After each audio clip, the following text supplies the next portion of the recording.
지난 목요일에 우리나라와 우루과이 축구 경기 다 보셨습니까? 저희 교회 청소년부에서는요, 요 교육관에 한 40명 정도가 모여가지고 같이 응원을 하고 그랬다는 이야기도 제가 이제 듣게 되었는데요. 사실 여러분 그 축구 선수 이제 보시면서 여러분 어떤 우리나라 대표 중에 누구 좋아하세요? 아마 여러 사람들이 있겠지만 아마 손흥민 선수는 대부분 다 좋아하지 않을까라는 생각을 해보게 됩니다. 저도 이번에 축구를 보면서 이전에 이제 손흥민 선수가 얼마나 대단한 선수인지는 이제 이미 뭐 뉴스를 통해서 많이 듣지 않았습니까? 지난해 같은 경우는 이제 프리미어 리그에서 득점왕도 하게 됐고, 그래서 이번에도 제가 보면서 뭐였냐면 축구 경기를 뛰는 모습을 보고 또 그 전에 여러분 바로 이전에 이제 사고 당했잖아요. 부상을 당해가지고 얼굴 수술도 하고 했음에도 불구하고 마스크를 끼고 이렇게 축구하는 모습이 한편으로는 되게 안쓰러워 보였어요. 근데 또 한편으로는 제가 어떤 마음이 들었냐면 이 사람이 축구 대표팀에 대한, 그러니까 대한민국 대표 선수로서 그 열정이 그리고 그 책임감이 굉장하구나라는 생각을 제가 해보게 되었습니다. 그래서 이 선수가 참 훌륭한 선수구나라는 것을 다시 한번 그냥 제가 한번 생각해 본 기회가 됐거든요. 근데 사실은 여러분 이 손흥민 선수가요 이렇게 유명해지면서 덩달아 유명해진 한 분이 있습니다. 누군지 아세요? 예, 맞아요. 아버지 손웅정 감독님이십니다. 예, 지금 춘천에서 이제 유소년 축구 이렇게 가르치는 감독으로 그렇게 일하고 계신데요. 사실은 손흥민 선수가 그런 얘기를 했어요. 내가 지금의 나이가 되기까지는 아버지의 영향이 지대하다라는 얘기를 하면서 뭐라고까지 얘기했냐면 나의 축구는 온전히 아버지의 작품이다 라고 이해할 정도로 그렇게 손흥민 선수에게 굉장한 영향을 미쳤더라고요. 그리고 그러다 보니까 이제 많은 사람들이 어떤 거에 관심이 있었냐면 아버지가 어떻게 지도를 했길래 손흥민 선수가 저런 선수가 됐을까, 뭐 이런 관심들이 좀 많았던 것 같아요. 그래서인지 모르겠지만 여러분 지난해 11월에요 이 손흥정 감독님께서 책을 한 권 냈어요. 근데 저는 사실 얼마 전에 그 책을 제가 사게 됐거든요. 근데 제가 얼마 전에 교보문고를 가서 이제 제가 책을 이렇게 보고 있는데 딱 그 제목이 굉장히 눈에 들어왔어요. 그 제목이 뭐였냐면 모든 것은 기본에서 시작한다라는 제목이었거든요. 근데 이 책 제목이 너무 좋아서 그래서 딱 들었는데 보니까 감독이 손흥정 감독인 거예요. 그러니까 그 책의 저자가. 그래서 이 책 한번 읽어봐야 되겠다 싶어서 이제 제가 그 책을 읽어보게 됐는데요. 그 책 안에 보니까 읽으면서 제가 참 많은 인사이트도 얻게 됐고 또 많은 도전도 받게 되었던 부분들이 있었습니다. 근데 그 중에 이제 뭐였냐면 사실은 이 책 내용에 이제 쓴 사람이 손흥정 감독이다 보니까 축구 선수로서 내가 손흥민을 이렇게 키웠다라는 내용들 통해서 이 책은 그럼 어떻게 하면 훌륭한 축구 선수가 될 수 있냐라는 부분에 대부분은 기술적인 부분을 생각하실 것 같잖아요. 그러지 않더라고요. 제가 이 책 보면서 좀 하나 또 의아했던 게 뭐였냐면 축구 선수로서 이런 기술들, 뭐 양발을 잘 쓰게 하고 뭐 이런 기술이 아니고요. 거기 보통 어떤 얘기가 나왔냐면 인격적인 자세에 대한. 그러니까 축구 선수로서도 갖춰야 될 부분이지만 한 사람으로서 인생을 살아가는 선배로서 자기 자녀에게 이렇게 나는 가르쳤습니다라는 어떤 인격적인 부분을 강조한 부분이 굉장히 많았습니다. 자, 한번 읽어드리면 너는 축구 선수이기 전에 사람이다. 축구보다 사람이 먼저다. 이런 얘기를 하신 적도 있고요. 또 기회는 준비가 행운을 만났을 때 생긴다. 이런 얘기. 그래서 기회를 늘 준비해야 된다. 이런 얘기가 있고 겸손하라. 내게 주어진 모든 것은 다 너의 것이 아니다. 이런 얘기도 있었고요. 감사하라. 세상은 감사하는 자의 것이다. 이런 마음도 있었고 또 삶을 멀리 봐라. 욕심을 버리고 마음을 비워라. 마음을 비운 사람보다 무서운 사람은 없다. 뭐 이런 내용들의 글들을 통해서 정말 인격적으로 아니면 내가 삶으로서 한 사람으로서 내가 어떤 삶을 살아야 될지에 대한 삶의 지혜들이 굉장히 많이 담겨져 있는 것을 제가 보게 되었습니다. 또 하나 인상적이었던 것이 뭐였냐면 이분이 가지고 있는 삶의 철학입니다. 무슨 얘기냐면 이분은요 뭘 하든 나는 솔선수범합니다. 이거에 대한 철학이 있어요. 그래서 자기가 자녀 손흥민을 가르치든 아니면 뭐 형이 있더라고요. 그 두 자녀에게 축구를 가르칠 때든 아니면 지금 이제 유소년 선수들을 가르칠 때든 항상 뭐냐면 내가 아이들에게 뭔가 하나를 지시하면 그 지시한 것을 본인도 한다라는 거예요. 그래서 제가 한번 언젠가 영상을 보고 화제가 된 영상이 있었는데 뭐였냐면 이 손흥정 감독님이 뭐였냐면 아이들한테 푸시업을 시키는 거예요. 그 유소년 선수들에게. 근데 뭘 하냐면 이분도 같이 합니다. 거기서 이제 같이 하는 영상이 있었어요. 제가 그걸 봤는데 그 얘기를 거기 써 있는 거예요. 그래서 뭐냐면 그러면서 이제 거기다 내가 그렇게 하는 이유가 있습니다라고 하면서 그 이유를 얘기했는데 뭐라고 했냐면 아버지가 된다는 것은 어려운 일입니다. 아이를 낳았다고 다 아버지는 아닙니다. 아버지 노릇을 해야 아버지입니다. 이런 얘기. 그다음 또 뭐냐면 가정은 최초의 학교고 최고의 학교입니다. 아이들은 부모가 하는 말에 앞서서 부모가 어떻게 행동하는지를 먼저 보고 배웁니다. 이런 얘기가 써 있는 거예요. 그러다 보니까 내가 아이들을 가르칠 때도 그래서 뭐라고 하냐면 아이들이 움직이면 나는 그것보다 더 많이 움직입니다. 그러니까 아이들이 뛴다면 저는 그것보다 더 많이 뛰고, 아이들이 땀을 흘린다면 저는 아이들이 흘리는 땀보다 훨씬 더 많은 땀을 흘립니다 라고 그렇게 책에 쓰여져 있더라고요. 제가 그거 보면서 참 많이 이분 참 대단하다라는 생각을 제가 하게 됐고, 가장 결정적으로 제가 인상적이었던 건 뭐였냐면 이 책에 대해서 목표가 있다라는 거예요. 이 책을 하면서 자기가 이제 그 가르침들 있잖아요. 여러 가지 내용들을 했잖아요. 그런 모든 교훈들을 통해서 내가 목표하는 바가 하나 있다라고 얘기하더라고요. 그게 뭐냐면 뭔가 월드 클래스 축구 선수를 키운다. 이게 목표가 아니에요.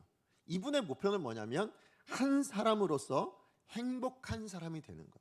그러니까 한 사람으로서 가장 행복한 사람이 되는 것을 나는 꿈꾼다. 우리 자녀도 그렇게 됐으면 좋겠다. 손흥민도. 그래서요, 여러분 언젠가 이분이 이 책과 관련해서 이제 그 사인회를 여셨어요. 근데 그 사인회 때 기자가 가가지고 이제 인터뷰한 내용을 제가 한번 본 적이 있거든요. 근데 그 책에 이제 뭐라고 돼 있었냐면 그 책에 인터뷰를 하면서 얘기합니다. 이 책의 주제는 딱 하나입니다라고 얘기해요. 그게 뭘 것 같으세요? 행복입니다. 이렇게 얘기하셨어요. 그러니까 이 책의 주제는 다른 게 아니고 행복입니다. 그렇게 이야기하는 걸 제가 보게 됐어요. 그래서 제가 사실 이 책을 제가 전반적으로 읽으면서 제가 안에 사실 가장 많이 들었던 마음은 뭐였냐면 이분이 대단하다이기도 하지만 그게 느껴지면 느껴질수록 제 안에 어떤 마음이 들었냐면 아버지로서의 부족함. 내가 참 제가 아들을 셋을 키우고 있지 않습니까? 아버지로서 내가 참 많이 부족하구나 라는 생각을 해보게 된 거예요. 그래서 아버지로서 참 많이 부끄럽다라는 생각도 해보게 됐고, 그러면서 이제 이 손흥민 선수에게 있어서 이 사람은 참 행복한 사람이겠구나라는 생각을 했어요. 아까 얘기했지만 이 책의 주제가 행복이었잖아요. 이 책을 통해서 행복한 한 사람을 키우길 원한다라는 그 손흥정 감독님의 말씀을 생각해 보면 그러면 이 손흥민이라는 사람은 굉장히 행복하겠다. 특별히 어떤 부분에서 그랬을까요? 본받을 수 있는, 믿고 따라갈 수 있는 그런 아버지가 있다라는 것. 물론요, 이 손흥민 선수를 가르칠 때는요 굉장히 혹독하게 가르쳤답니다. 그래서 의붓아버지가 아니냐라고 할 정도로 그렇게 심하게 훈련을 시켰대요. 그렇지만 손흥민 선수는 이야기합니다. 아버지가 그렇게 훈련을 시켰음에도 불구하고 그의 아버지의 모습을 통해서 나의 축구가 있다, 지금의 내가 있다라고 말하는 것을 보면 사실 손흥민 선수는 굉장히 훌륭한 뿐만 아니라 사실은 굉장히 행복한 그런 사람이다라고도 말할 수 있겠다라는 생각이 들었어요. 맞아요. 여러분, 이 사회가 정말 행복하려면 저는 뭐냐면 그렇게 믿고 따를 수 있는 어른이 있다라는 것. 그렇지 않을까요? 그죠? 어떤 사람이 정말 행복한 것이 저는 조건 중에 하나는 그거라고요. 내가 믿고 따를 수 있는, 그죠? 내가 언제라도 의지할 수 있는 그런 어른이 계시다면 그 자녀든 그 다음 세대든 누구라도 그 사회는 행복한 사회가 될 수 있겠다라는 생각을 해봅니다. 반대로 이 사회에 문제가 생긴다면 뭘까요? 그렇게 믿고 따를 수 있는, 의지할 수 있는 그런 어른이 없을 때 이런 문제들이 생겨나지 않겠는가라는 생각을 해보게 되었습니다. 여러분, 오늘 본문을 저는 그런 관점으로 보고 싶은 거예요. 자, 이런 관점으로 여러분 우리가 한번 본다면 믿고 따르는 어른이 있을 때, 그런 어른들이 있을 때 행복해질 수 있는 것이라면 사실 우리는 그야말로 행복한 인생입니다. 그렇지 않을까요? 우리야말로 정말 행복한 인생이다. 세상 사람들이 알 수 없는 행복을 누릴 수 있는 복된 인생이 될 수 있겠다라는 생각이 드는 겁니다. 무슨 얘기일까요? 저와 여러분은 어떤 존재입니까? 하나님의 자녀이니까. 우린 하나님의 자녀입니다. 자, 그런데 하나님의 자녀란 얘기는 하나님이 우리에게 어떤 분이시라는 거예요? 아버지이시라는 거예요. 그죠? 근데 우리 하나님 아버지는 어떤 아버지이신가요? 우리 하나님은 어떤 아버지이실까요? 우리가 언제라도 믿고 의지할 수 있는 아버지시잖아요. 그렇죠? 우리가 어떤 문제를 가지고서라도 아버지 앞에 나아가기만 하면 어떻게 해야 돼요? 그 모든 문제에 대한 답을 받을 수 있고 그 답은 우리에게 가장 좋은 결과를 만들어내 주실 수 있는 그런 아버지이시라는 거죠. 그 아버지의 자녀된 우리라면, 그죠? 세상은 알지 못하지만 우리는 알고 있는 그 아버지의 자녀된 우리라면 우리는 세상 그 누구보다도 어떤 존재다? 행복한 존재다라고 말할 수 있다라는 것입니다. 그래서 오늘 본문의 사도 바울은요, 이런 이야기를 합니다. 그런 행복한 하나님의 자녀된 우리를 향해서 정말로 있을 수 없을 만한 권면을 우리 가운데 하고 있는 것을 보게 됩니다. 자, 그게 1절 말씀이에요. 우리 1절 말씀 같이 한번 읽어보겠습니다. 시작. 그러므로 사랑을 받는 자녀같이 너희는 하나님을 본받는 자가 되고. 아멘. 우리를 뭐라고 부릅니까? 하나님의 사랑을 받는 자예요. 그죠? 우리는 어떤 존재라고요? 하나님의 자녀인데 어떤 자녀예요? 사랑받는 자녀예요. 구박받는 자녀 아니에요. 뭐 이렇게 소외되는 그런 자녀 아닙니다. 하나님 앞에 항상 우리 모두는 어떤 존재라고요? 사랑받는 자녀라는 거예요. 자, 그런데 그 사랑받는 자녀에게 권면하고 있는 하나가 있습니다. 그게 뭡니까? 하나님을 본받는 자가 되라. 하나님 우리 아버지를 본받는 자가 되라. 그렇게 지금 명령을 하고 있습니다. 여러분, 이게 가능한 명령일까요? 여러분, 이것이 얼마나 대단한 명령인지 아십니까? 제가 이거 보면서 이제 또 여러 제가 그 강해 설교나 아니면 이렇게 자료를 제가 찾아보면서 사실 이 명령에 대해서 많은 학자들이 뭐라고 얘기하냐면, 여러분, 제임스 몽고메리라는 목사님은요, 신약 성경에서 가장 놀라운 훈계입니다라고 이야기합니다. 뿐만 아니라 정말 강해 설교자, 유명한 강해 설교자인 윌리엄 바클레이 목사님은요, 그 주석에서 뭐라고 얘기하냐면 세상에서 가장 고상한 기준입니다, 이렇게 얘기했고, 마틴 로이드 존스 목사님 뭐라고 얘기했냐면 교리와 실천에 있어서 가장 궁극적인 이상입니다, 이렇게 얘기합니다. 가장 우리가 따라야 될, 우리가 반드시 이루어내야 될 그 목표, 그 지점이 바로 이 명령입니다 라고 이야기할 정도로 사실 대단한 명령인 거예요. 자, 그런데 중요한 건 뭐냐면 이 대단한 명령이 과연 우리가 할 수 있겠냐라는 거죠. 그렇죠? 여러분 어떻게 생각하세요? 여러분, 하나님을 본받으라 라고 명령하셨어요, 사도 바울이. 우리가 본받을 수 있습니까? 여러분 어떻게 생각하세요? 하나님을 본받는 게 가능하실까요? 여러분, 하나님처럼 되실 수 있습니까? 있을 수 없는 명령 같잖아요, 그죠?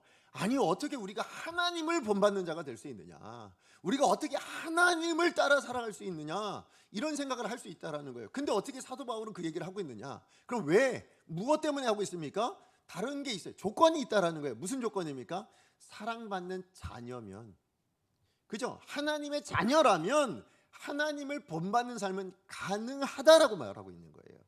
자, 그렇다면 어떤 의미에서 가능하다라고 얘기할까요? 여러분, 하나님을 본받는다라는 건요, 사실은 불가능한 내용들이 굉장히 많습니다. 특별히 어떤 부분에서 불가능하냐면 하나님의 존재적인 측면에서는 도저히 불가능합니다.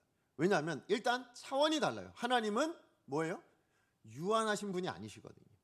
하나님은 무한하신 분이시에요. 그런데 우리는 뭐예요? 유한한 피조물에 불과합니다.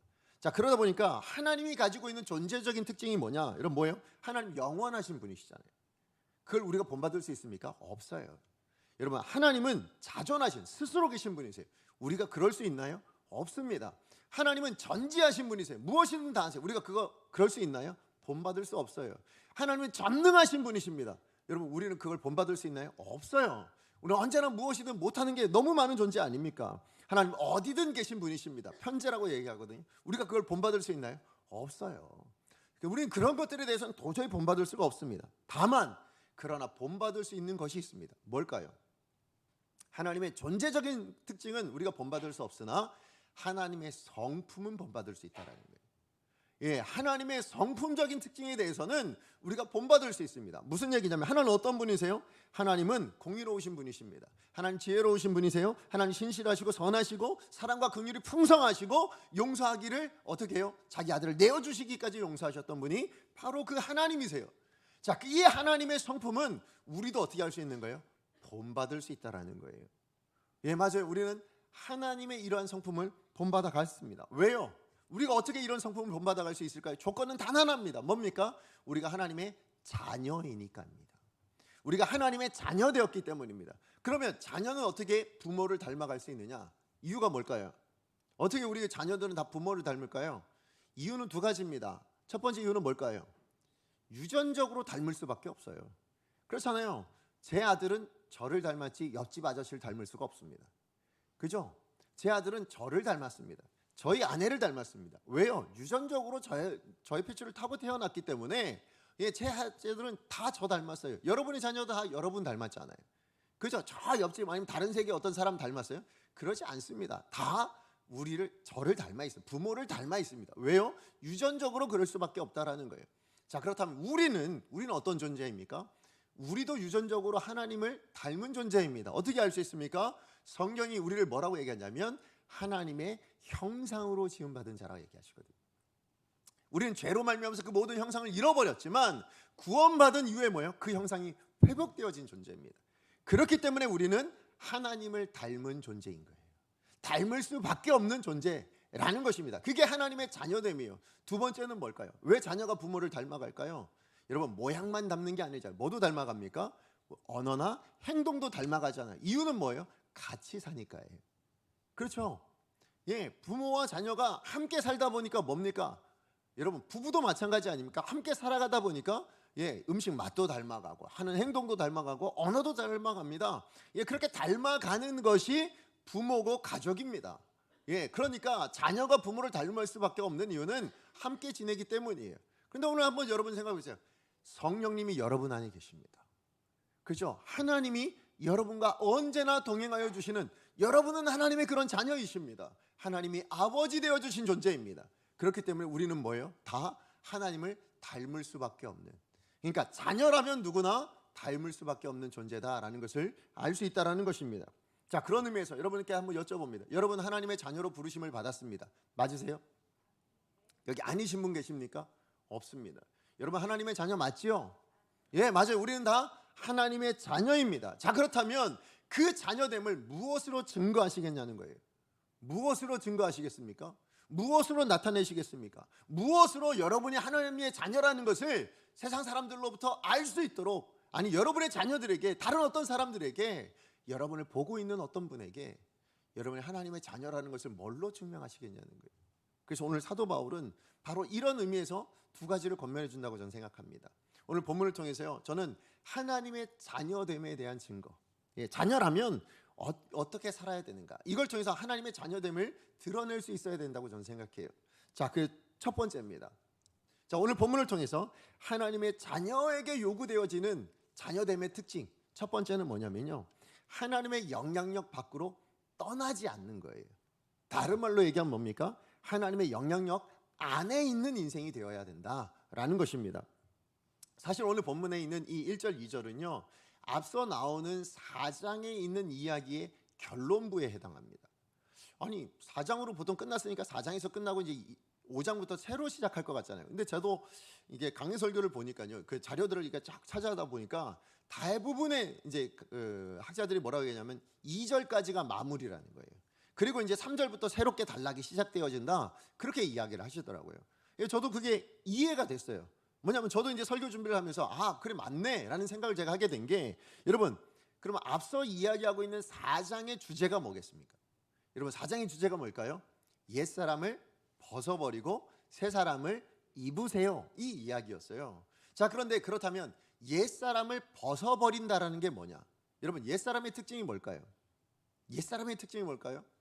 여러분 한번 4장 18절 말씀이에요. 우리 같이 한번 읽어보겠습니다. 4장 18절 시작. 그들의 총명이 어두워지고 그들 가운데 있는 무지함과 그들의 마음이 굳어짐으로 말미암아 하나님의 생명에서 떠나 있도다.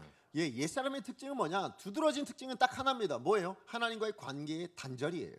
그죠? 죄로 말미암아 하나님의 관계가 단절되어진 것, 그래서 나타난 결과가 뭐예요? 하나님의 생명에서 떠나 있는 존재.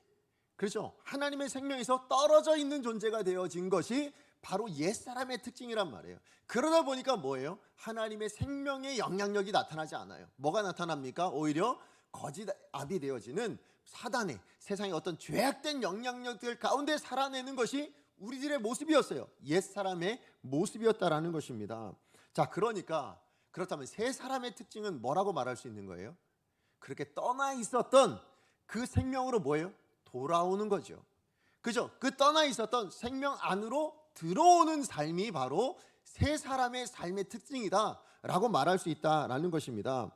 자, 그래서 그렇게 새 사람으로 들어오는 것, 그래서 그 생명의 생명에서 나오는 힘, 그 생명을 통해서 주어지는 어떤 능력, 그 아래서 살아가는 것이 세 사람의 특징이라면 그것은 어떻게 나타나느냐는 거예요. 자, 그것이 어떻게 나타나는 걸까요? 그 생명에 떠나지 않고 그 안에서 머무는 삶의 특징이 뭘로 나타나느냐? 그게 바로 오늘 보면 우리가 읽었던 1절에서 이야기하고 있는 뭐예요? 하나님을 본받는 자가 된다라는 거예요. 왜? 우리는 하나님의 사랑을 받은 하나님의 자녀가 되어서 하나님의 그 생명 안으로 들어오게 된 존재예요. 그 선한 영향력 안으로 들어왔기 때문에 뭐예요? 이제는 본받아져 가는, 닮아갈 수밖에 없는 그런 인생이 되어진다. 그래서 여러분 4장 24절에도 바로 그걸 표현합니다. 우리 같이 한번 읽어보겠습니다. 시작. 하나님을 따라 의와 진리의 거룩함으로 지으심을 받은 새 사람을 입으라. 예, 새 사람을 입으라예요. 자, 그런데 무엇을 따라요? 하나님을 따라예요. 그렇죠? 무슨 얘기예요? 하나님을 쫓아 그렇게 되어야 된다라는 거예요. 우리에겐 분명한 기준이 있습니다. 새 사람의 기준이 뭐예요? 하나님이에요. 그렇잖아요. 새 사람의 기준은 하나님이십니다. 세상 어떤 다른 사람은 아니에요. 사도 바울 아니에요. 사도 바울은 누굴 기준으로 하고 있느냐? 하나님을 따라, 하나님의 성품을 따라. 하나님이 의와 진리와 거룩한 분이시니까 우리도 뭐예요? 의와 진리와 거룩한 하나님을 따른 새 사람을 입는 게 우리의 모습이라는 거예요. 그러니까 옛 사람의 특징은 떠나 있는 것이라면 새 사람의 특징은 그 안으로 들어오는 것인데, 들어온다라는 게 뭐냐? 본받는 것이다. 예, 본받는 것이다. 그렇게 따라가는 것이다. 그렇게 이야기를 합니다. 그래서 오늘 우리가 읽었던 5장 2절 말씀에도 같은 이야기 합니다. 우리 같이 한번 읽어봅니다. 5장 2절 시작. 그리스도께서 너희를 사랑하신 것 같이 너희도 사랑 가운데서 행하라. 네, 여기까지만 읽을게요. 그리스도께서 너희를 사랑하신 것 같이 너희도 사랑 가운데서 행하라. 예, 우리가 행동해야 됩니다. 어떻게 행동해야 돼요? 사랑 가운데서 행동해야 됩니다. 기준이 있습니다. 어떤 사랑이요? 세상이 이야기하는 사랑 아니에요. 어떤 사랑입니까? 하나님께서 그리스도를 통하여서 너희에게 보여준 사랑. 그죠? 그 사랑 가치예요. 무슨 얘기예요? 하나님이 보여주신 그 사랑을 따라, 그 사랑 안에서 그 사랑을 본받아서 그렇게 행동하는 것이 자녀됨의 모습이라는 거예요. 자, 그래서 여러분 오늘 1절에 나오는 하나님을 본받는 자가 되고 라고 나오는 이 단어 있잖아요. 자, 이 단어에 보는 이 본받다라는 단어가 헬라어로 뭐냐면 미메오마이입니다.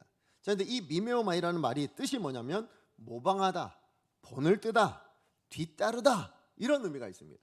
자, 그러니까 하나님의 자녀는 어떤 사람이냐? 하나님을 모방하는 사람인 거예요. 하나님이 저렇게 하셨으면 나도 저렇게.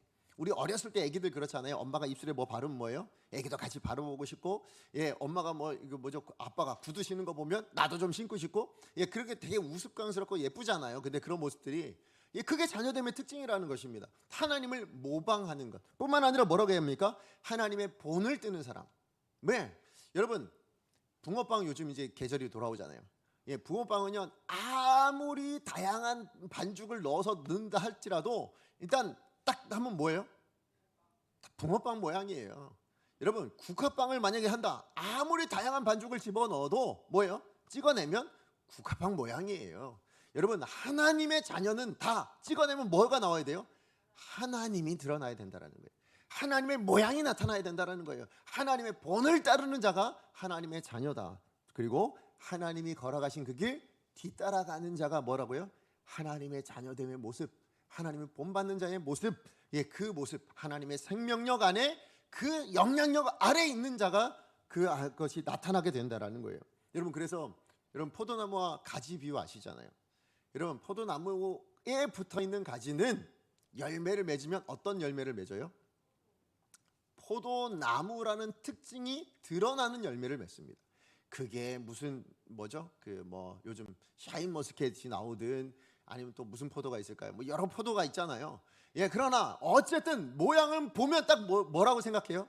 그게 청색으로 생겼든 뭐 붉은색으로 생겼든 어쨌든 모양 보면 아, 저 나무는 포도나무야. 누구라도 알 수 있도록 그런 특징으로 나타나게 돼 있다라는 거예요. 자, 그렇다면 우리는 하나님이란 나무 안에 붙어있는 가지입니다.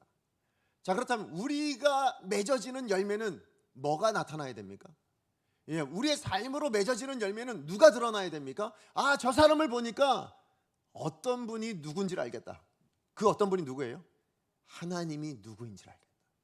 저 사람을 바라보니까 저가 믿는 하나님이 어떤 하나님인지를 알겠네. 저 사람을 바라보니 저가 믿고 있는 하나님은 어떤 성품의 하나님인지를 알겠네.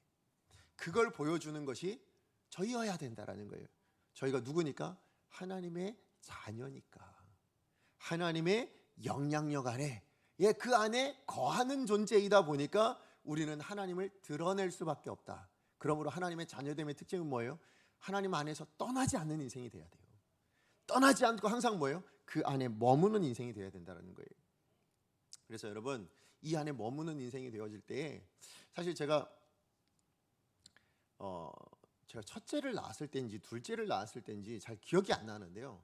그때 제가 굉장히 충격적인 어떤 광고 영상을 하나 제가 본 게 있어요. 우리나라 영상은 아닌데 제가 어떤 뭘 하다가 이제 그 영상을 하나 봤는데요. 너무 충격적이어서 제가 굉장히 도전을 받았던, 그래서 오늘 그 영상을 제가 준비를 했거든요. 여러분 한번 영상을 보고 설교를 계속하도록 하겠습니다. 1분 30초짜리예요. 우리 같이 한번 보겠습니다.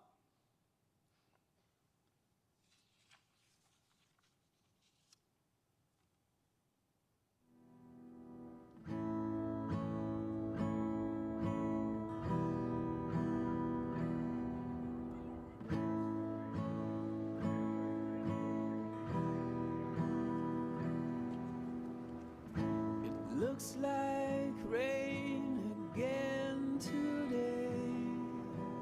Dark clouds gather and fill the sky. Don't know how to talk to you, just know how to say goodbye. Have you actually got a driver's license? I don't think so. Did you see it back there? Go back where you came from. Learn to speak Go back where you came. You don't know anything to me. What's wrong with you, Harry? Stop crying.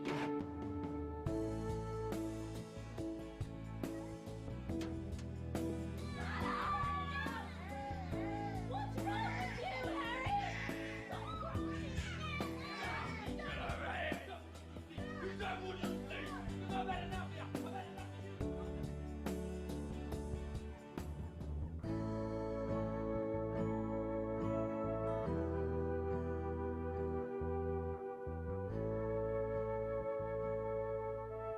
네, 여기까지입니다.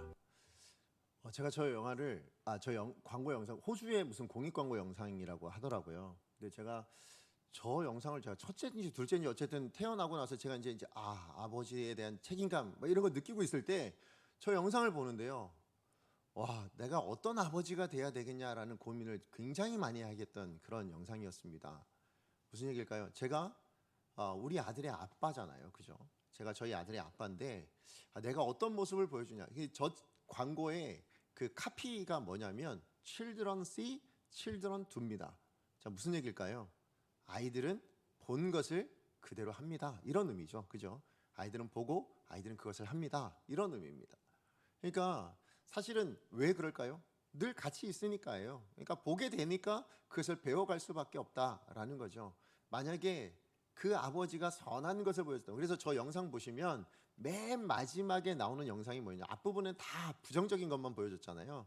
근데 맨 마지막에 나온 게 뭐였냐면 그 자동차 뒤에 뭔가 물건이 떨어지는 것을 어떤 이제 아저씨가 이제 그걸 같이 주워주는 거예요. 거기에 이제 아기가 같이 주워지는 그걸로 이렇게 희미하게 끝나더라고요. 그래서 제가 그거 보면서 그래, 저런 모습을 보여줘야 되는 건데 라는 생각을 제가 하게 된 거예요. 근데 어쨌든 제가 이 영상을 보면서 결과적으로 생각한 건 뭐냐면 자녀는 부모를 닮아가게 돼 있다는 거예요. 그죠? 본대로 행동하게 돼 있다라는 거예요. 여러분은 뭘 보고 계십니까? 여러분 누구 안에 계십니까? 여러분이 보고 있는 것이 세상 것들만 보고 계신다면, 여러분이 보고 있는 것이 세상적인 어떤 가치관들 것만 보고 계신다면 여러분 세상을 닮아갈 수밖에 없는 거예요. 근데 여러분이 하나님의 선한 영향력 안에서, 여러분 하나님 안에서 거하는 인생, 그래서 하나님을 바라보고 사시는 인생이라면 우리는 당연히 어떤 모습이 나타날까요? 하나님 닮은 모습이 나타날 수밖에 없어요. 왜요? 우리는 하나님의 자녀이니까요. 그렇잖아요. 그러므로 저와 여러분, 우리는 항상 어디 안에 거해야 된다고요? 하나님 안에 거해야 하나님 것들이 나타납니다. 하나님 안에 하나님과 함께 있어야, 그래야 하나님의 모습이 나타날 수밖에 없다는 것을 기억하시고, 만약에 누군가에게 만약에 내 삶 안에 하나님과 관계없는 어떤 세상적인 것들이 나타난다면 지금 그분은 뭐예요? 하나님과 관계없이 떠나 있는 인생일 수 있다라는 거예요. 여러분 자신을 돌아볼 수 있는 여러분 되셨으면 좋겠어요. 그래서 다시 한번 말씀드리지만 여러분 항상 하나님을 기억하실 수 있는, 그래서 하나님에 떠나지 않을 수 있는 그런 여러분 되셨으면 좋겠습니다. 그래서 하나만 더 말씀드리면 여러분 제가 고등학교 때인가 중학교 때인가 그 큰바위 얼굴 혹시 그 이야기 아세요? 소설? 예, 거기 보면 그 내용이 대충 뭔지는 아시죠? 어느 마을에 큰바위 얼굴이 있습니다. 근데 그 큰바위 얼굴이 있는 그 이제 마을에 이제 한 아이가 있었는데 어거스틴이라는 아이가 있어요. 근데 이 아이에게 부모님이 이제 뭐라고 얘기하시냐면 저 큰바위 얼굴을 닮은 위대한 사람이 나타날 거다 이 마을에. 예, 그것을 이제 이야기해 줬을 때 이 아이가 그게 너무 가슴에 남아서 기대를 하면서 합니다. 언제 그 큰바위 얼굴을 닮은 사람이 나타날까라고 그 기대를 하면서 정작 본인은 그러면 어떻게 하냐면 나도 저 큰바위 얼굴과 같은 그런 훌륭한 사람이 됐으면 좋겠지만 물론 이제 그러면서 이제 나도 이렇게 어떻게 해야 될까 고민하며 그렇게 삽니다. 그래서 이제 그 마을에 그 아이가 자라가면서 수많은 사람들이 오고 가요. 근데 이제 그 중에 이제 이 어거스틴이라는 소년이 생각하기를 저 사람이 큰바위 얼굴인가? 저 사람이 큰바위 얼굴인가? 하는 수많은 사람들이 오고 갑니다. 그 중에 돈이 많은 부자도 오게 됐고 싸움을 잘하는 어떤 장군도 오게 됐고 또 말을 잘하는 어떤 정치인도 오게 됐고 또 글을 잘 쓰는 시인도 오게 됐어요. 그러니까 수많은 사람들이 오고 갔지만 결국 뭐냐면 아니구나라는 것만 확인하게 됩니다. 이제 그렇게 이제 세월이 흘러가가지고요. 결국은 어떻게 되냐면 이 소년이었던 어거스틴이 어른이 되어집니다. 이제 연세가 지긋한 어른이 된 거예요. 자, 그런데 이 어거스틴이 뭘 했냐면 종종 마을 사람들을 모아서 이런저런 좋은 이야기들을 이제 해주게 됩니다. 자, 그런 이야기를 할 때에 그 이야기를 듣고 있던 어떤 한 사람이 뭐라고 얘기하냐면 바로 저 어거스틴이 큰바위 얼굴입니다라고 소리를 칩니다. 자, 그랬을 때 많은 사람들이 거기에 대해서 긍정적인 모습을 나타냈지만 정작 본인은 뭐라고 하냐면 여전히 아직 큰바위 얼굴을 나는 만나지 못해서 언제 올까 하면서 이 이야기가 마무리되는 그런 내용이었습니다. 여러분 어떻게 이 어거스틴이라는 이 소년이 지금 누군가를 통하여서 저 사람이 바로 큰바위 얼굴입니다 라고 그렇게 말할 수 있느냐, 어떻게 그렇게 되었을까요? 저는 단 하나라고 생각합니다. 뭐예요? 그는 그 마을 안에서 그 큰바위 얼굴을 바라보며 살았거든요. 그죠? 정말 뭐 그냥 미물이지만 아무것도 아닌 거지만 그러나 그 큰바위 얼굴을 바라며 나도 저렇게 훌륭한 사람이 될 수 있었으면 내가 어떻게 하면 저 훌륭한 사람이 될 수 있을까? 나도 어떻게 하면 저 큰바위 얼굴을 이야기하는 그 훌륭한 인생이 될 수 있을까를 고민하며 그것을 바라보며 사는 인생이 되었기 때문에 저는 그 사람이 닮아갔다고 생각해요. 마찬가지로 예 맞아요. 우리는요 하나님을 떠나지 않으면 그죠? 우리가 언제나 그 하나님의 선한 영향력 안에 살아간다면 저와 여러분 우리 모두는 하나님을 닮은 인생 될 줄로 믿습니다. 하나님의 자녀로서의 누가 보더라도 여러분을 바라볼 때에 저가 하나님 닮은 사람입니다.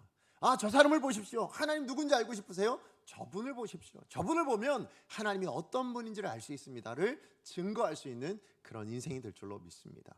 하나님의 자녀, 그것이 저와 여러분 우리의 삶의 특징이 되어지기를 원합니다. 그래서 뭐가 필요하다고요? 하나님 안에 거하셔야 돼요. 하나님의 그 선한 영향력 아래 거하실 수 있는 저와 여러분 되어지기를 간절히 축복합니다. 자, 그런가 하면 두 번째예요.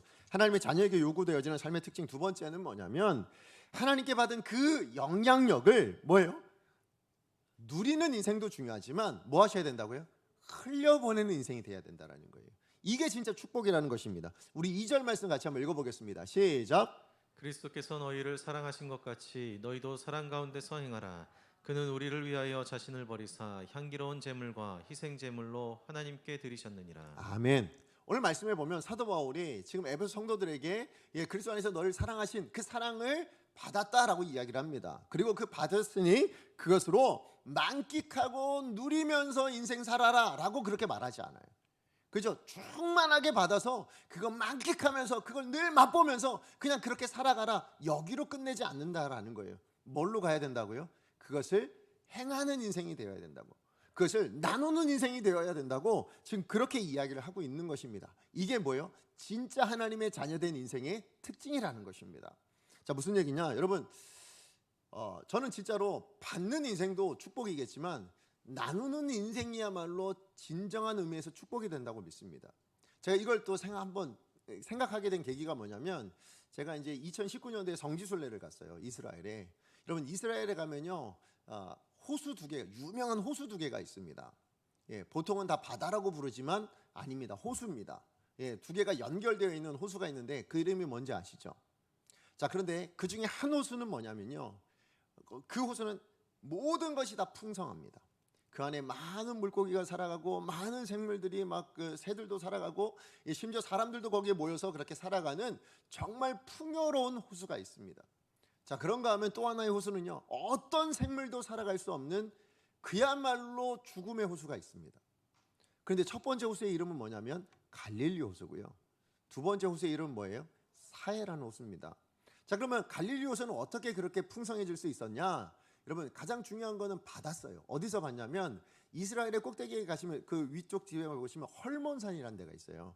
자, 근데 그 헐몬산에서 뭐냐면 그 만년설이 있거든요.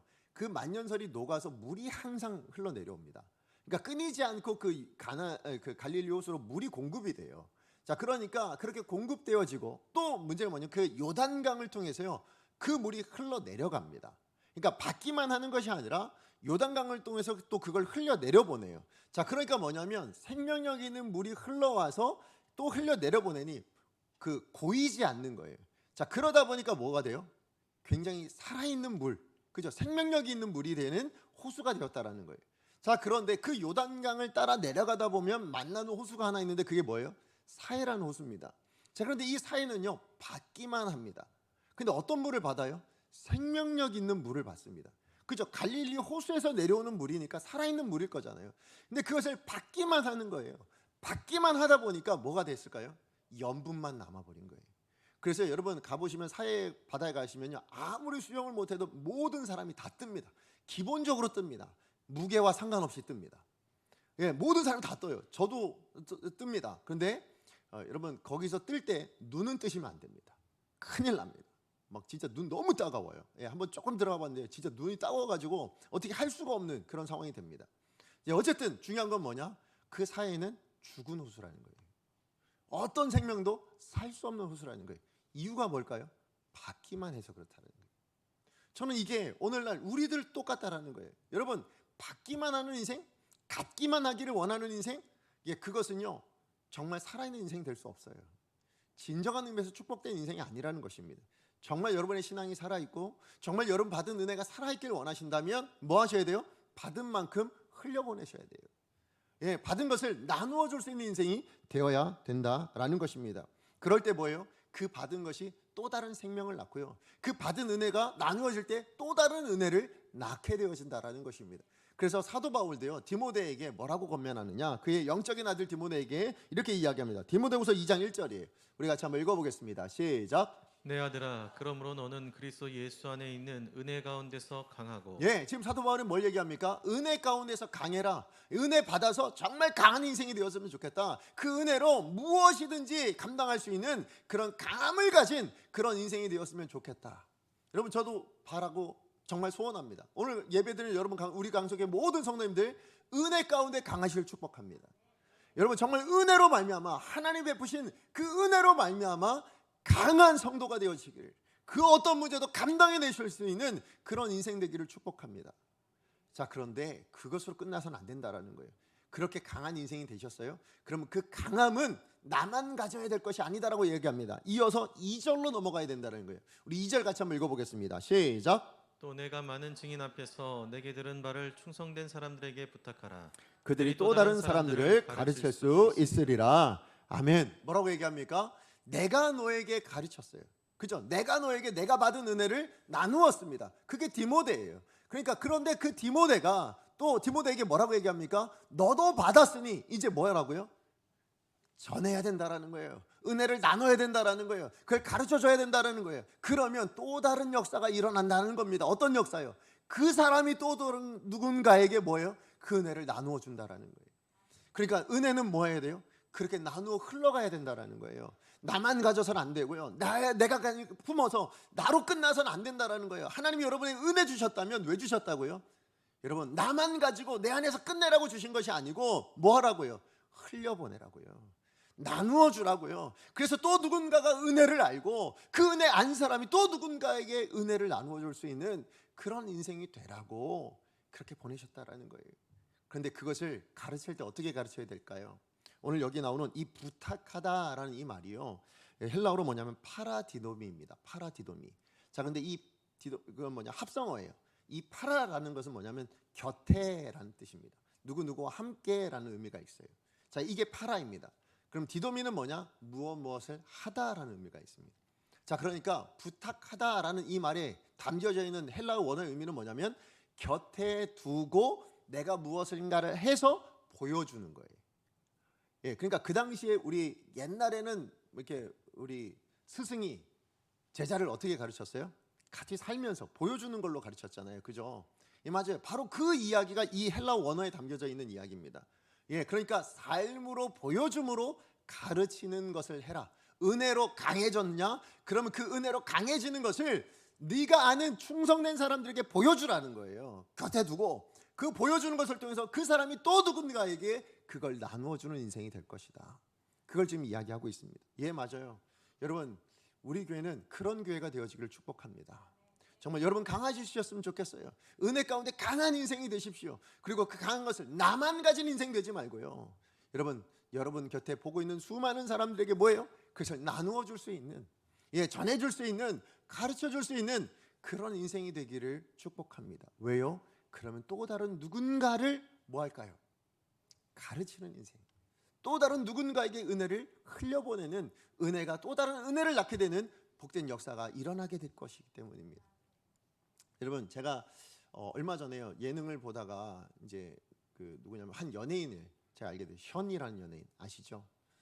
이분이 그 결혼하고 나서요, 그 지금까지 얼마를 기부했냐 보니까 55억을 기부했답니다. 대단하지 않습니까? 55억 정도는 뭐 이런 분위기신데요. 네. 네, 55억을 했답니다. 예, 그리고 뿐만 아니라 이분이 얼마 전 8월 15일인가요? 그 8월 15일에 달리기 있잖아요. 그걸 통해 가지고 독립유공자 후손들, 굉장히 힘들게 살아가시는 분들이 많대요. 예, 그래서 그분들 위해서 8개 가정에 집을 지어서 그걸 제공했다라는 뉴스도 제가 보게 됐고, 또 11월 달입니다. 얼마 전에 이분이 이제 철인 3종 경기를 마쳤대요. 그래서 그걸 통해서 모금을 한 금액이 5천만 원이 넘는데 그걸 어디다 썼냐? 기부를 하셨대요. 근데 뭐에다 기부를 했냐면 우리나라 최초의 루게릭 환자들의 요양원, 그 병원을 짓는데 그걸 이렇게 기부를 하셨다라는 얘기를 제가 듣게 됐어요. 근데 더 놀라운 게 뭐였냐면 이분이, 저도 하고 있는 하나가 있는데 그걸 하고 계신데요. 이분은 저랑은 상상할 수 없는 정도로 하고 계시더라고요. 뭐냐면 컴패션에 우리 그 어려운 아이들 있잖아요, 외국에. 그 아이들을 돕는 일을 하는데 지금 현재 몇 명을 하냐면 900명을 하고 있대요. 근데 저는 한 명 하고 있거든요. 저도 한 10몇 년을 지금 한 명 하고 있는데 똑같은 아이에게 계속 하고 있어요. 자, 그런데요, 여러분, 이 한 아이에게 얼마가 들어가냐면 5만 원 정도가 들어갑니다. 그럼 900명이면 계산이 되세요? 그것도 매월입니다. 매월. 예, 매월 그만큼 나가고. 대단하지 않습니까? 근데 제가 사실은 저는 이제 한 명 한다고 했잖아요. 근데 제가 그 한 명을 10년이 좀 넘게 지금 하고 있거든요. 그런데 제가 하면서 이 아이에게 종종 편지가 옵니다. 예, 저도 이제 편지를 보내야 되는데 제가 편지를 잘 못 써가지고 저는 보낸 적이 없는데 이 아이는 정말 종종 편지를 보내줘요. 근데 이 아이가 어렸을 때 로즈마리라는 아이였거든요. 근데 이 아이가 지금은 이제 굉장히 연세가 많은, 그죠? 이제는 제가 그냥 자매라고 부를 정도의 그런 나이가 됐는데, 그럼에도 계속 이제 후원은 돼요. 아직 그 고등학교를 졸업하지 않아서 계속 후원을 하고 있는데, 근데 이 자매가 편지를 썼을 때 거기에 이제 뭐라고 쓰냐면 자기 꿈이 간호사라는 거예요. 근데 왜 간호사가 되고 싶었냐? 내가 이 받은 것을 누군가에게 나눠줄 수 있는, 그 자녀 캐나에 살고 있는 아이거든요. 그러니까 굉장히 어려운, 주변에 너무 아픈 애들이 많아서 그것을 나누어 줄 수 있는 그런 아이가 됐으면 좋겠다 해가지고 이제 그런 꿈을 이제 저한테 한 거예요. 근데 제가 지금 저 자랑하려고 말씀드린 게 아니고요. 현이 900명을 한다고 제가 말씀드렸잖아요.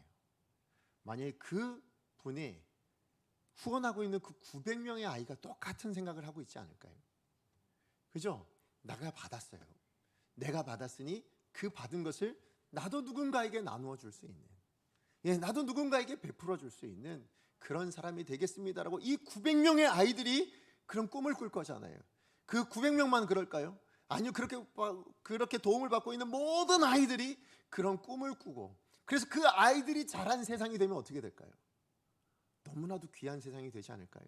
너무나도 아름다운 세상이 되지 않을까요? 뭔가 변화가 일어날 수 있는 그런 세상이 되지 않겠냐라는 거예요. 무슨 얘기입니까?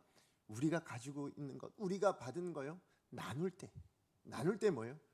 또 다른 은혜가 나타날 수 있고 또 다른 능력이 나타나게 되는 계기가 된다라는 거예요.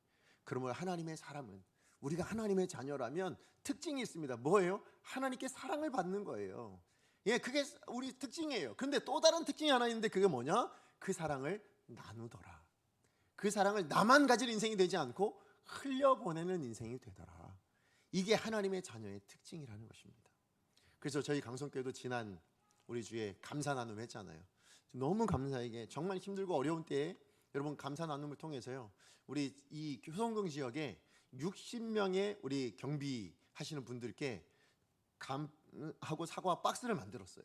그래서 60박스를 만들어서 전달을 해드렸습니다. 그리고 또 이제 여러분 내신 커다란 또 박스 있잖아요.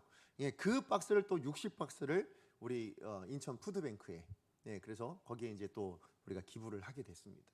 얼마나 감사한지 몰라요. 저는 그분들 이제 전달 이렇게 선물 받으시면서 다들 감사하는 마음을 가지셨거든요. 참 교회가 귀한 일 한다라는 이야기들을 했다라고 그런 얘기를 들으면서, 예, 그분들 마음 안에 우리 기도한 거 있잖아요. 정말로 저분들 마음 안에 이 감사가 또 다른 감사를 낳게 하고, 또 그 감사를 통해서 하나님이 어떤 분인지를 알았으면 좋겠다. 그죠? 하나님의 은혜가 무엇인지를 알았으면 좋겠다. 이게 우리의 기도잖아요. 저는 그런 역사가 나타나게 될 줄로 믿습니다. 예, 그러면 우리 강성교회는요, 그렇게 흘려보내는 교회가 되기를 축복합니다. 예, 우리만 가지고 우리만 누리는 교회가 아니고요, 우리가 받은 것, 우리가 가진 것, 물론 정말 힘들고 어려운 때를 보내고 있다는 거 압니다. 그러나 우리가 이 정도 힘들고 어려우면요, 정말 어려운 분들은 얼마나 더 힘들겠습니까? 그분들에게 나누어 줄 수 있고 뭔가를 더 흘려보낼 수 있는, 그래서 그 흘려보냄을 통해서 뭐예요? 우리가 하나님의 자녀됨을 드러낼 수 있다는 거예요. 그리고 그것을 통해서 하나님의 은혜는 또 다른 누군가에게 흘러가게 돼서 그분을 통하여 또 다른 누군가에게 또 흘러가지 않겠냐입니다. 그래서 우리는 그 자녀됨의 특징을 잃어버리지 않는 그런 강성교회가 되어지기를 간절히 축복합니다. 말씀의 결론을 맺습니다. 여러분, 조금 전에 보았던 그 호주 광고, 공익 광고 기억하십니까? 여러분, 자녀는 누굴 보고 배워요? 부모님을 보고 배우는 거예요. 아이들은 어른을 보고 배워갑니다. 자, 그렇다면 저와 여러분, 하나님의 자녀인 우리는 누구를 보고 배워야 된다고요? 아버지 대신 하나님을 보고 배우세요. 거짓의 아비인 사단, 세상을 보고 배워가는 인생이 되지 말고요, 우리 삶의 특징이 하나님 아버지가 되어줄 수 있도록 우리가 하나님을 보고 배워가는 복된 인생 되기를 축복합니다. 그런가 하면 여러분이 누군가에게 아버지이시고 누군가에게 어머니이시고 오늘 우리 강성교회 어른들이십니다. 뿐만 아니라 우리 자녀들도 마찬가지예요. 누군가에게 여러분 하나님의 자녀가 어떤 존재인가를 보여주는 그런 사람일 수 있어요. 영향력을 끼쳐지는 자리에 있는 사람들이라는 거예요. 그럴 때 여러분 어떤 모습 보여주시겠습니까? 아까 나왔던 그 광고의 부정적인 모습을 보여주는 그런 인생 되시겠습니까? 아니면 우리 긍정적인 정말 아름다운 하나님의 사람다운 모습들을 드러내는 그런 인생이 되시겠습니까? 우리는 하나님의 사람다운 모습, 그 하나님의 선한 받은 우리 은혜를 나누어 줄 수 있는 그런 인생 되어지기로 결단하는 오늘 저와 여러분 되어지기를 간절히 축복합니다. 우리 시간에 말씀 기억하면서 함께 찬양하기 원합니다. 오늘 우리 부를 찬양은요, 여러분 우리가 그런 인생 되려면 우리 먼저 받아야죠, 그죠? 우리 받음을 기억했으면 좋겠어요. 오늘 찬양은 바로 그 찬양입니다. 우리의 아버지 되신 하나님이 어떤 하나님이신가? 우리가 본받고 우리가 그렇게 따라가야 될, 우리에게 먼저 보여주신 그 하나님 아버지는 어떤 분이신가? 어떤 분이시라고요? 하나님 한 번도 나를 실망시킨 적 없으신 하나님, 언제나 공평과 은혜로 나를 지켜주시는 하나님, 지난 모든 세월들 돌아봤을 때 언제나 하나님의 손길 가운데, 하나님의 보호하신 가운데 그렇게 나를 지켜주신 하나님, 그 하나님이 우리의 하나님이시라는 거예요. 여러분, 우리가 이것을 인정하면서 우리가 그것을 기억하면서 나도 그런 인생이 되게 해주세요. 그 아버지를 닮아서 내가 만나는 모든 세상 사람들에게, 내 자녀들에게 내가 하나님의 그러하신 모습을 증거하고 나도 그것을 보여줄 수 있는, 나누어줄 수 있는 그런 인생이 되었으면 좋겠습니다라는 마음으로 우리 하나님을 높여드리는 이 찬양을 올리겠습니다. 찬양합니다. 하나님 한 번 더 나를, 하나님 한 번 더 나를 실망시킨 적 없으시고 언제나 공평과 은혜로 나를 지키셨네. 오 신실하신 주, 오 신실하신 주, 오 신실하신 주, 내 너를 떠나지도 않으리라, 내 너를 버리지도 않으리라 약속하셨던 주님, 그 약속을 지키사 이후로도 영원토록 나를 지키시리라 확신하네. 지나온 모든 세월들, 지나온 모든 세월들. 여러분 한번 더듬어 가보시죠. 여러분 한번 돌아보시면 좋겠어요. 보아도 그 어느 것 하나에도, 그 어느 것 주님의 손길이 안 미친 곳이 없습니다. 예, 주님의 손길 때문에 그 은혜로 오늘 우리가 이 자리에 있습니다. 그러므로 우리가 고백해야 될 것은 바로 이 찬양입니다. 오 신실하신, 오 신실하신 주, 오 신실하신 주, 내 너를 떠나지도 않으리라, 내 너를 버리지도 않으리라 약속하셨던 주님, 그 약속을 지키사 이후로도 영원토록 나를 지키시리라 확신하네. 우리 같이 기도하기를 원합니다. 여러분, 하나님은 어떤 하나님이시라고요? 신실하신 하나님이세요. 항상 하나님 우리 가운데 신실하신 아버지로 우리 가운데 다가오시는데, 문제는 뭐예요? 우리가 하나님 앞에 신실하지 않다는 거죠. 우리가 하나님 앞에 신실한 하나님의 자녀가 되지 못하고 세상도 기웃거렸다가, 세상도 쫓아갔다가, 세상의 삶을 살다가 그렇게 하나님 바라보는 인생이 우리더라라는 게 문제죠. 오늘 우리는 누구를 본받아야 됩니까? 하나님을 본받는 인생 되기를 축복합니다. 하나님은 신실하게 우리를 바라보고 계신다면 우리도 하나님을 신실하게 바라보며 그 영향에서 떠나지 않는, 그 안에서 머물러 살아가는 그런 인생 되게 하여 주셔서 주님 본받는 인생 되게 하여 주시옵소서. 그리고 뿐만 아니라 그 받은 사랑을 나누어 줄 수 있는, 그 받은 은혜를 나누어 줌으로 말미암아 또 다른 누군가에게 은혜가 경험되어지고, 그런 모든 것들을 통하여 바로 내가 나의 삶을 통하여 하나님이 누구이신가를 보여줄 수 있는 그런 나의 인생 되게 하여 주시옵소서. 주여 은혜를 주옵소서. 우리 한번 주의 하나님 앞에 기도합니다. 주여 은혜를 주옵소서. 사랑하는 하나님 감사합니다. 아니 하나님 회개합니다. 하나님은 언제나 우리 가운데 신실한 아버지로 우리 가운데 늘 우리를 바라보시며 하나님 그렇게 우리를 지키시며 보호하시며 하나님 그렇게 우리를 이끌어 가시는데, 문제는 우리입니다. 하나님 우리가 신실한 자녀가 되지 못하고, 하나님 우리가 하나님 앞에 신실한 모습으로 서지 못하고, 우리가 하나님을 닮지 못하고 세상의 모습을 닮아가며 그렇게 살아왔던 우리들의 모습이 있음을 정직하게 고백합니다. 하나님 이제라도 우리의 삶을 변화시키게 하여 주시옵시고, 신실하신 아버지를 닮아서 우리도 신실한 하나님의 자녀로 우리 남은 생을 살아갈 수 있도록 축복하여 주시옵소서. 주님을 닮아가기 원합니다. 하나님을 닮아가기 원합니다. 하나님의 성품들을 닮아가기를 원합니다. 뿐만 아니라 하나님께 받은 우리의 사랑을 한 세상 가운데 증거하고 세상 가운데 나누며 다른 사람들에게 충성된 사람들에게 부탁할 수 있는 그런 인생이 되게 하여 주시옵소서. 누군가에게 충성된 사람들에게 부탁할 수 있는 그것을 나누어 줄 것이 있는 복된 인생이 될 수 있도록 주님 도와주시옵소서. 그래서 우리 강성의 모든 성도님들, 하나님 우리의 인생으로 우리의 삶으로 누군가를 부탁해낼 수 있을 만큼의 삶을 살아내는 복된 인생이 될 수 있도록 주님 축복하여 주시옵소서. 사랑하는 하나님 감사합니다. 오늘도 하나님의 말씀을 통해서 자녀된 우리가 어떤 삶을 살아야 될지에 대해서 말씀해 주셔서 감사합니다. 하나님 정말 회개합니다.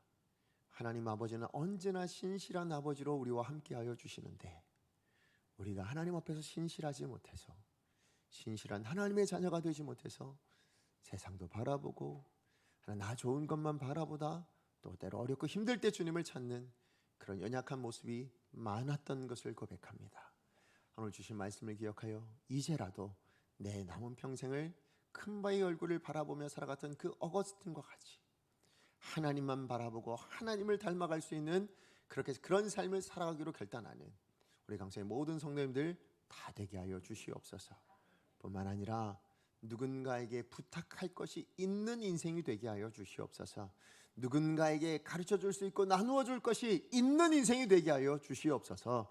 받은 것으로 만족하는 인생 되지 않게 하여 주시옵시고 그것을 흘려보낼 수 있는, 그래서 누군가를 세우고 누군가에게 은혜를 받게 하고 누군가에게 사랑을 끼칠 수 있게 하여 주시옵시고 그 누군가는 또 다른 누군가에게 받은 것을 나누어 줄 수 있는 이 아름다운 영향력의 큰 전달이 일어날 수 있도록, 그것이 흘러갈 수 있도록 그 시작이 되는 인생이 바로 우리 강성교회, 우리 강성교회 예배하는 모든 성도님들 다 될 수 있게 하여 주시옵소서.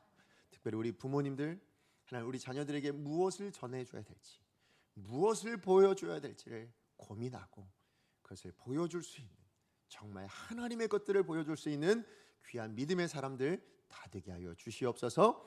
예수님의 이름으로 기도합니다. 아멘.